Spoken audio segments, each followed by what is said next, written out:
Hey guys, RedPandaMining here. Hope you're doing well, having a really great day this video. Okay, this is just a specific how-to video on how to set up a brand new Canaan Avalon Q. I'm going to go through the initial setup from, taking all the parts out of the box, plugging everything in, talking about the power requirements this Avalon Q is going to need, and as well as, of course, setting it up through the Avalon family app, the mining pool, wallet. Depending on which mining pool you're using, of course, we're going to talk about that as we set this up. So before we begin, thank you to mineshop.eu for the Avalon Q here. If you guys are interested in one of them, link down below. Use code RPM for $100 off if you're interested. Okay, so let's go through the whole process on setting one of these Avalon Qs up. Now, you may be familiar with other Canaan Avalon products. It's pretty much the same way how to set it up, but for anyone that's not in the know or has never set one of these up before, hopefully this video is for you. All right, so let's talk about unpackaging it first, okay? If you bought one of these Avalon Qs, you're going to be presented with a pretty massive box, and once you start opening it up, you're going to be presented with a foam piece at the top, and of course,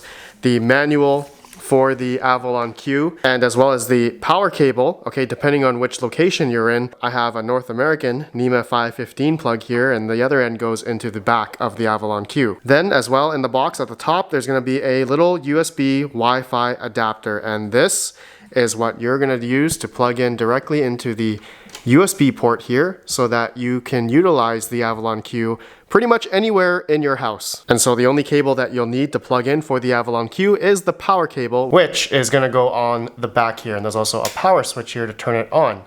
So with the Wi-Fi adapter, it gives you the ability to essentially put your Avalon Q anywhere within your house and also provide heat. In the box as well, there's going to be 4 rubber feet, little circular rubber feet that you're going to be putting on to the bottom of the Avalon Q, okay? So make sure you put these on so you don't scratch up any surface that you're planning on standing up your Avalon Q. Okay, let's plug her in. So let's get the cable. We're gonna go plug in this end first into the back of the Avalon Q, and it's just gonna go like so. Make sure it's pushed in all the way, okay?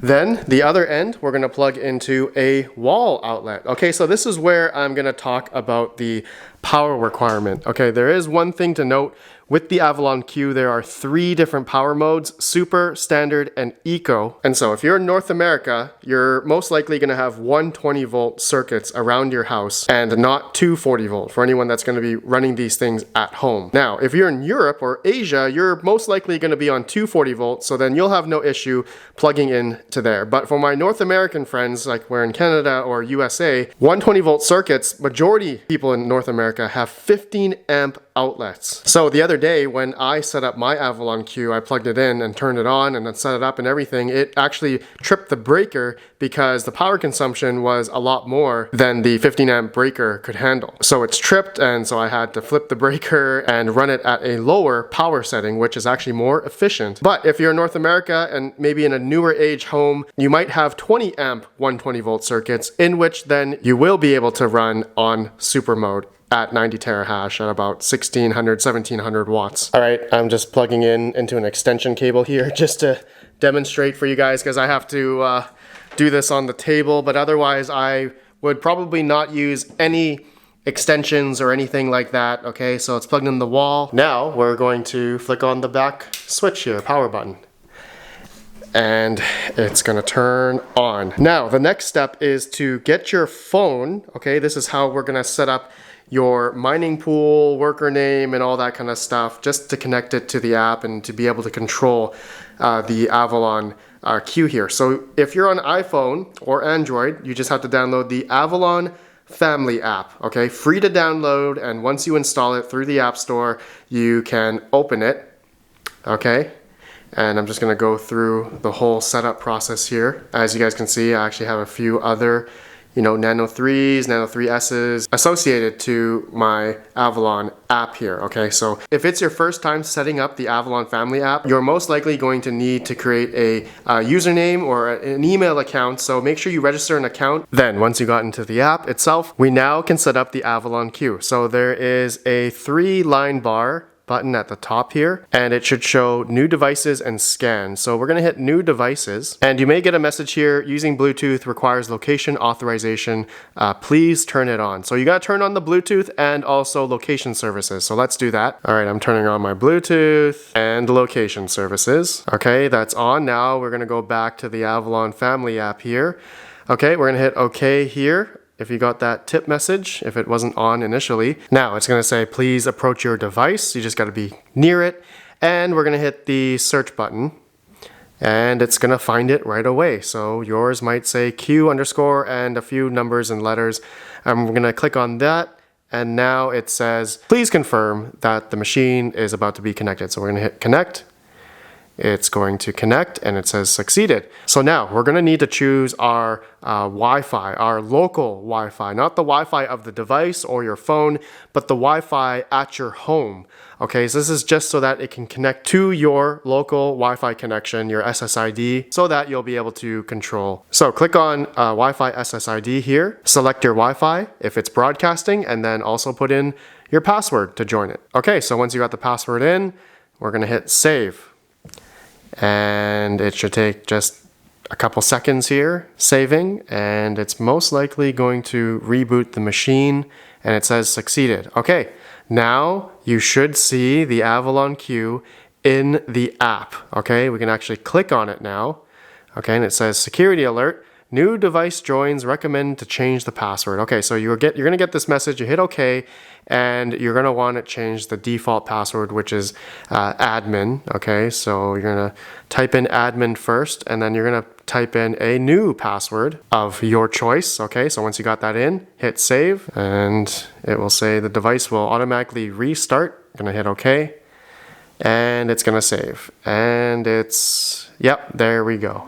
Now it's rebooting, it's making a bit of fan noise. Initial startup, it's always gonna make that sound a little bit. It doesn't stay on that loud. It's actually very quiet when it starts mining. Granted, if you're doing it on eco mode or standard mode, the noise is really not that loud. But on super mode, it's gonna use a little bit more fan speed, a little bit more noise, but that's a given because it's using more power. Okay, so it's gonna come back on, and now, okay, it's not mining yet because we have not set up our pool setting, okay? So now you're gonna wanna go into settings, and you wanna configure the pool config. Okay, so this is where we're going to add in our pool address, worker name, and password. And also there is a solo mode button on here, which I am going to be solo mining with this thing today. I'm going to show a demonstration of that.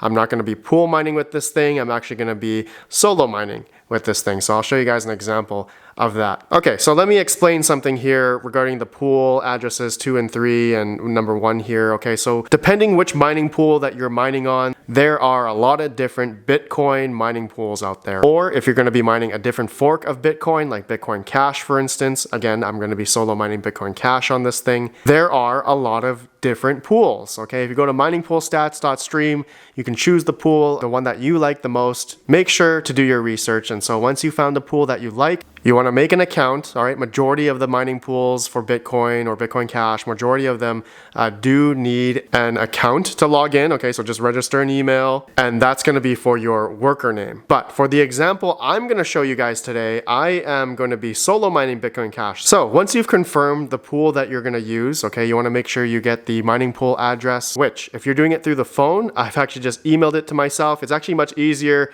if you can do it through your phone. You can just tap it, select, copy and paste, but easier this way. I copied it to my phone. So I'm going to copy the Stratum TCP.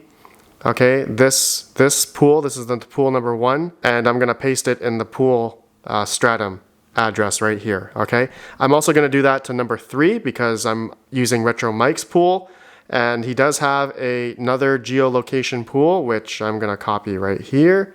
That's the second one. Okay, copy and go back to here. That's going to be for pool number 2 on my end here. Going to paste it in here.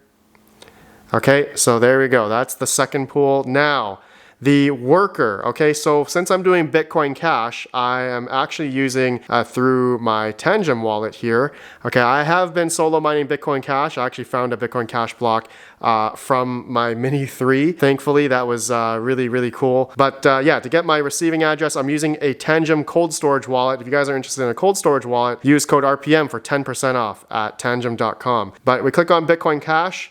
I'm gonna get my receiving address from this thing, okay? So I'm gonna hit copy. There's a copy button at the bottom. Nice and simple. We're gonna go back to the Avalon family app. I'm gonna paste that into worker 1, okay? And I'm gonna put a period and then just give it a name. I'm just gonna call it Avalon Q. Okay, you can give it any name that you want, but the period and then any name that you use just to distinguish the worker name on the mining pool. So when you want to see it on the mining pool, it will be named Avalon Q and you can see the hash rate and whatnot. Okay, so now I'm just going to copy this whole string. Okay, we're going to select all. Okay, we're going to select all, copy. Okay, I'm going to paste it now on the rest of the workers. Alternatively, you totally choose a different mining pool that's not the same pool that your primary one is on. Okay, so just as best practice, in case Retro Mike's pool goes down, backup pool number 3 or number 2 can be a totally different mining pool if that pool decides to go down, and so you're not just wasting power. Sometimes the miner doesn't stop and it just keeps using power even though the pool's down. Okay, so once you do that, all right, now I'm going to put the password in for X. We're gonna go number 2.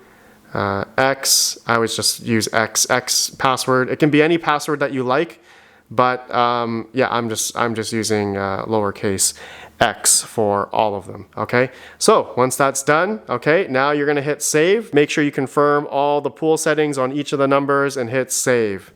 Okay, and you got to enter the password. Okay, device will automatically restart. Okay, succeeded, and it's going to reboot. Okay, and it's probably gonna start mining, okay, right away. All right, doesn't take that long to come back on. Okay, it's come back on. Now, I'm gonna be running this on standard mode because super mode, I only have a 15 amp circuit that I'm running this on, not a 20 amp circuit.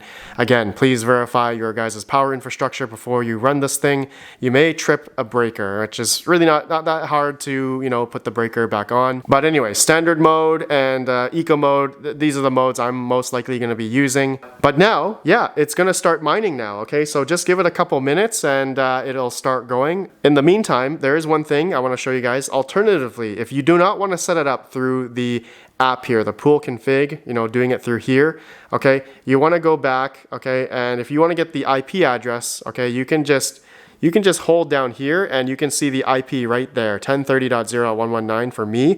I can copy that IP and open up a browser on the desktop and also configure the mining pool through the web browser that way, okay? And there's also an IP address on the screen itself that way as well, okay? So you can set up the mining pool through the web browser if you want that way as well. Okay, so yeah, it's taken just a couple minutes. It'll take a couple minutes for it to mine here. I'll just wait for it to start ramping up. Okay, after a couple minutes, you can see that you'll see 79 or 80 terahash on standard mode. You can also see it on the screen as well, okay? So there's that IP, it's on standard mode. You can see the hash rate there, 79.39, and it shows the power consumption as well. And I have to say the power consumption is a little bit off from the wall. It's actually more, I'd say 70 watts off lower. So it says 1468 there. It's probably around 1400, 1390 watts or so on standard mode for me. But there's always going to be a variance, plus or minus 5%. Silicon lottery, of course, every device is going to have different hash rate. But anyways, my friends, that's it. That's it, you're all set up and you're free to now, you can simply turn it off if you want, okay? And you can move this thing anywhere in your house that has a free circuit. And again, depending on which mode you're running on, if you have that extra capacity or not. There's always gonna be a lot of other stuff that's gonna be running on your circuit, all right? So just make sure, look at that, we hit 80.53. But yeah, I went to eco mode now, uses about 800, 900 watts, much better. and a lot cooler. But of course, we're going to drop in hash rate.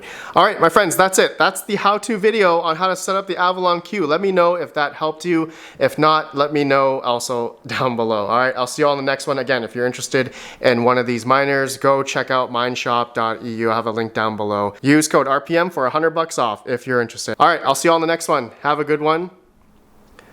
Peace out. Peace out.